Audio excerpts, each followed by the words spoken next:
मुंबई आणि नाशिकच्या महायुतीच्या उमेदवारांच्या प्रचारासाठी पंतप्रधान नरेंद्र मोदी मैदानात उतरलेत। शिवसेना फुटीनंतर पंतप्रधान नरेंद्र मोदी मुंबईमध्ये पहिल्यांदाच मेगा रोड शोच्या माध्यमातून शक्ती प्रदर्शन करणार आहेत। घाटकोपरमधील अशोक सिल्क मिलपासून हा रोड शो सुरू होणार आहे, तर घाटकोपर पूर्वेकडील पार्श्वनाथ चौकापर्यंत हा मेगा रोड शो असेल। पंतप्रधान मोदी महायुतीच्या उमेदवारांच्या प्रचारासाठी कल्याणमध्ये आधारवाडी परिसरात सभा घेणार आहेत। त्यामुळे आता ठाणे वाहतूक पोलिसांनी मुख्य मार्गांवर मोठे वाहतूक बदल लागू केलेत। नाशिक येथून खारेगाव टोलनाका, मुंब्रा, बाळवण मार्गे उरण, जैनपेठी तसंच इतर ठिकाणी जाणाऱ्या मार्गांवरील जड अवजड वाहनांना खारेगाव टोलनाका इथं प्रवेश बंद करण्यात आलाय। आज रात्री 12 वाजेपर्यंत हे बदल लागू असतील। पंतप्रधान नरेंद्र मोदींच्या सभेनिमित्तानं शहरातील अंतर्गत मार्गांवर वाहतूक बदल लागू करण्यात आले असून आधारवाडी चौक, सिग्नल ते गांधारी पूल, बाबगाव मार्गावर प्रवेशबंदी असणार आहे, तर भट्टी चहा, थारवान इमारत, झुलेलाल चौक, गोदरेज हिल, 12वे गाव मार्ग या ठिकाणी वाहतूक सुरू राहील। इंडिया आघाडीच्या 3 उमेदवारांच्या समर्थनार्थ दिल्लीचे मुख्यमंत्री अरविंद केजरीवाल आज रोड शो करणार आहेत आणि त्यांचा पहिला रोड शो मॉडेल टाउन पासून सुरू होणार आहे आणि दुसरा रोड शो हा जहांगीरपुरीमध्ये होणार आहे।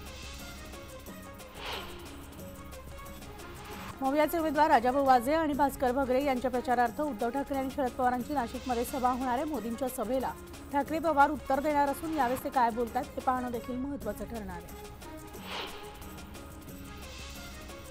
तर लोकसभा निवडणुकीचे मतदानाची प्रक्रिया पार पडल्यानंतर ईव्हीएम मशीन जळगावमधील महाराष्ट्र राज्य वखर महामंडळ इथं उभारण्यात स्ट्रॉंग रूम इथं ठेवण्यात आली आहे आणि या ठिकाणी स्ट्रॉंग रूम परिसरामध्ये केंद्रीय राखीव पोलीस बल, त्याचबरोबर राज्य राखीव पोलीस बल आणि जिल्हा पोलीस दल असा 3 सुरक्षा यंत्रणांचा कडेकोट पहारा असणार आहे।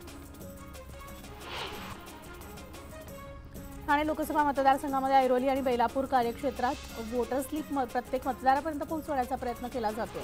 नवी मुंबईमधील 8,18,000 मतदारांपर्यंत वोटर स्लिप पोहोचवण्यासाठी निवडणूक विभागानं बीएलओची नियुक्ती केली आहे।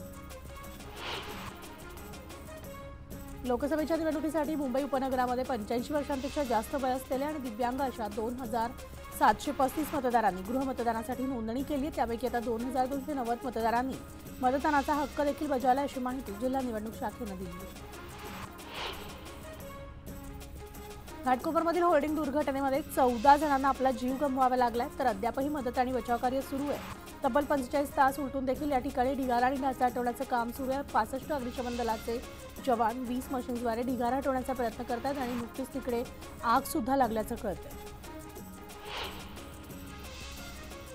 मुंबई शहरामध्ये होर्डिंग लावण्यासाठी महानगरपालिकेकडून परवाना न घेतलेल्या सगळ्या प्रकारच्या जाहिरात फलकांवर कारवाई करण्याचे आदेश महापालिका आयुक्त भूषण गगराणी यांनी दिलेत। घाटकोपरमधील दुर्घटनेनंतर त्यांनी हे आदेश दिले।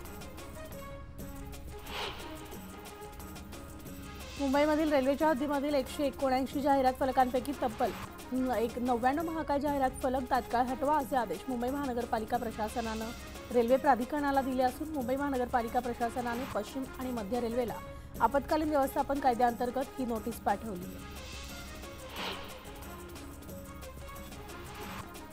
पनवेल महानगरपालिकेमधील होर्डिंगचे स्ट्रक्चरल ऑडिट करण्याच्या सूचना महापालिका आयुक्त डॉक्टर प्रशांत रसाळ यांनी दिल्या आहेत। 87 होर्डिंगच्या मालकांना याबाबत नोटीस बजावण्यात आली आहे, तर 7 दिवसांमध्ये ऑडिट रिपोर्ट सादर करण्याचे आदेशही दिले।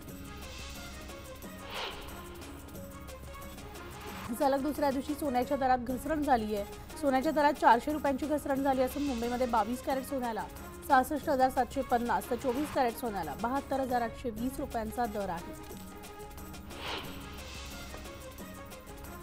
केम रुग्णालयामध्ये येणाऱ्या रुग्णांना केस पेपरसाठी जास्त प्रतीक्षा करावी लागू नये यासाठी बाह्य रुग्ण खिडकीजवळ अधिक मनुष्यबळ नेमावेत असे निर्देश महानगरपालिका आयुक्त भूषण गगराणी यांनी दिले। तर गगराणी यांनी केममधील विविध कक्षांमधील सुविधांची बारकाईनं पाहणी सुद्धा केली आहे। मुंबई ऊर्जा प्रकल्पामुळे मुंबई महानगरमध्ये 2000 मेगावॅट वीज उपलब्ध होणार आहे, तर या प्रकल्पाच्या माध्यमातून मिळणारी वीज ही आता हरित ऊर्जा प्रकाराची असल्यामुळे ग्राहकांच्या खिशावरील भार काही प्रमाणात हलका होईल आणि 2 महिन्यांमध्ये हे काम पूर्णत्वास येणार आहे।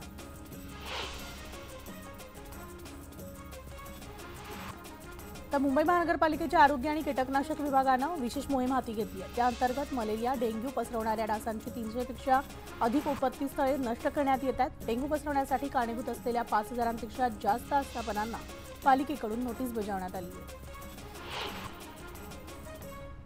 मुंबई पुणे दरम्यानचं अंतर कमी करण्यासाठी महत्त्वपूर्ण असणारा मिसिंग लिंक प्रकल्प डिसेंबरमध्ये वाहतुकीसाठी खुला करण्यात येणार आहे। या मार्गामुळे मुंबई पुणे प्रवास करणाऱ्या वाहन चालक प्रवाशांची लोणावळा घाटातील कोंडीमधून सुटका होणार आहे।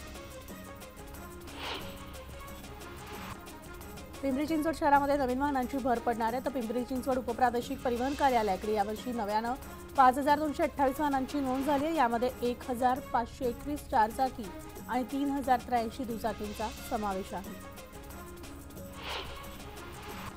वर्ध्यामध्ये पीक कर्ज वाटपाच्या अनुषंगानं बँक प्रशासनाचं नियोजन सुरू आहे आणि यंदा 1100 कोटी पीक कर्जाच्या वाटपाचं लक्ष्य असून नवीन स्केल ऑफ फायनान्सनुसार पीक कर्ज वाटपाच्या सूचना देण्यात आल्या।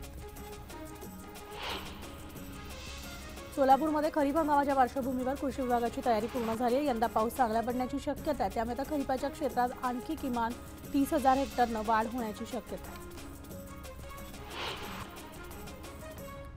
तर हळदीच्या भावामधील तेजी कायम आहे। यंदा उत्पादन घटलंय, पण हळदीला चांगली मागणी आणि सध्या हळदीला सरासरी 14,000 ते 18,000 रुपयांचा भाव मिळतोय। सणांमध्ये हळदीच्या दराला पुन्हा आधार मिळू शकतो असा अंदाज हळद बाजारातील अभ्यासकांनी व्यक्त केला आहे। बाजारामध्ये सध्या हिरव्या मिरचीला चांगला भाव मिळतोय आणि लग्न सराई आणि सणामुळे हिरव्या मिरचीला चांगली मागणी देखील आहे। सध्या हिरव्या मिरचीला 4,500 ते 6,000च्या दरम्यान भाव मिळतोय। टोमॅटोच्या भावामधील नरमाई काही दिवसांपासून कायम आहे। टोमॅटोचा भाव आता बहुतांशी बाजारात 1,000 रुपयांच्या घरात आहे, तर बाजारामधील आवक वाढल्याचा परिणाम दरावर दिसून येतोय। उन्हाळ्यामध्ये तेजीमध्ये असलेल्या लिंबांची आवक घटल्यामुळे आवक जी आहे ती आता वाढली, त्यामुळे दरामध्ये घट झाली आहे। तर लिंबाच्या गोणीमागे 400 ते 500 रुपयांनी घट झाली आणि 15 किलो लिंबाचे दर हे प्रतवारीनुसार 300 ते 1300 रुपयांवर पोहोचले। आंतरराष्ट्रीय बाजारात आणि देशामध्ये सोयाबीनच्या भावात चढउतार सुरू आहेत, तर राज्यातील बाजार समित्यांमध्ये सोयाबीनचे भाव प्रति क्विंटल 4200 ते 4500 रुपयांच्या दरम्यान आहेत आणि ही स्थिती आणखी काही दिवस राहू शकते असा अंदाज अभ्यासकांनी व्यक्त केला। तर राज्यामधील बाजार समित्यांमध्ये कापसाची आवक स्थिर आहे, त्यामुळे आता कापसाची भाव पातळी स्थिर असून कापसाला प्रति क्विंटल 7,100 ते 7,500 रुपयांचा भाव मिळतो। पुढील काही दिवसांमध्ये कापसाची आवक कमी होण्याचा अंदाज देखील आहे। यंदा मान्सून 6 दिवस आधीच दाखल होणार आहे, तर एरवी 25 मे रोजी अंदमानमध्ये धडकणाऱ्या मान्सूनचं आगमन यंदा 19 मे रोजीच अंदमानमध्ये होणार आहे। तर राज्यामध्ये पावसाच्या सरींनी हजेरी लावल्यामुळे उन्हाचा चटका काही अंशी कमी झालाय। मध्य महाराष्ट्र, मराठवाडा, विदर्भात वादळी वाऱ्यासह पावसाचा इशारा देण्यात आलाय। जळगाव, नाशिक, छत्रपती संभाजीनगर जिल्ह्यामध्ये तुरळक ठिकाणी गारपिटीचा इशारा सुद्धा देण्यात आला। तर भारतीय हवामान विभागाकडून मुंबईला वादळी वाऱ्यासह पावसाचा इशारा देण्यात आलाय। मध्यम पाऊस आणि विजा कडाडण्याची शक्यता आहे। घराबाहेर पडणाऱ्या नागरिकांना काळजी घेण्याचा सल्ला सुद्धा देण्यात आलाय। नाशिक शहरामध्ये सलग 4 दिवसांपासून पूर्व मान्सून सरी बरसत असल्यामुळेच वातावरणात गारवा निर्माण झाला। शहरातील पारा 37.7 अंशावर गेलाय, तर आजही नाशिक शहरासह जिल्ह्यामध्ये पावसाचा येलो अलर्ट देण्यात आलाय। सुक्या मासळीची आवक घटल्यामुळे दर वाढू लागलेत। कोळंबीच्या सोळ्याचे दर हे किलोला 1,300 रुपयांवर, तर बोंबील आणि करंदीचे दर किलोला 600 रुपयांवर पोहोचलेत आणि महिनाभरावर पावसाळा आलेला असून सुक्या मासळीच्या मागणीत आता वाढ झाली आहे। पुण्याच्या भोर तालुक्यामध्ये गेले 3-4 दिवस वादळी वाऱ्याचा अवकाळी पाऊस सुरू असल्यामुळे निगुडघर गावामध्ये एका राहत्या घराची भिंत आणि छप्पर कोसळले। यामध्ये सुदैवाने जीवितहानी झाली नाहीये, मात्र घराचं खूप मोठ्या प्रमाणात नुकसान झालंय। तर राज्यात वळीव पावसाचा तडाखा सुरू असला तरी पिण्याच्या पाण्याचे दुर्भिक्ष वाढत असून राज्यातील धरणांमध्ये 25% पाणीसाठा शिल्लक आहे आणि 6,770 वाड्या 2,694 गावात टँकरद्वारे पाणी पुरवठा सुरू आहे। ग्रामीण भागामध्ये महिलांचे सर्वाधिक हाल देखील होत आहेत। दौंड तालुक्याला 38 कोटींचा दुष्काळ निधी मंजूर झाला आणि त्यापैकी आतापर्यंत 23,70,00,000 रुपये शेतकऱ्यांच्या खात्यात वर्ग करण्यात आले आहेत। आमदार राहुल कुल यांनी दौंड तालुका दुष्काळग्रस्त तालुका म्हणून जाहीर करावा यासाठी पाठपुरावा केला। गोंदियामध्ये सडक अर्जुनी येथील नगराध्यक्ष तेजराम मडावीसह नायब तहसीलदार आणि प्रभारी मुख्याधिकारी शरद हलमारेसह 6 जणांना एसीबीने अटक देखील केली आहे। कंत्राटदाराकडे 1,82,000 रुपयांची मागणी केल्याप्रकरणी ही कारवाई करण्यात आली आहे। जळगावच्या यावल तालुक्यामधील डांभुर्णी गावी शेतामध्ये रोटावेटर फिरवत असताना तोल जाऊन चालकाचा मृत्यू झाला आणि विजय कोळी बाविस्कर असं मृत्यू झालेल्या व्यक्तीचं नाव आहे। यावल पोलीस ठाण्यामध्ये अकस्मात मृत्यूची नोंद झाली। बुलढाण्याच्या सुंदरखेड रोडवरील एका डीपीला अचानक आग लागली। महावितरणाच्या कर्मचाऱ्यांनी घटनास्थळी जाऊन आगीवर नियंत्रण मिळवले। शॉर्ट सर्किटमुळे आग लागल्याचा प्राथमिक अंदाज वर्तवण्यात आला। आणि बातम्यांच्या बुलेटिनमध्ये एक छोटासा ब्रेक घेऊन आपण लगेचच परत येणार आहोत। पाहत राहा न्यूज 18 लोकमत।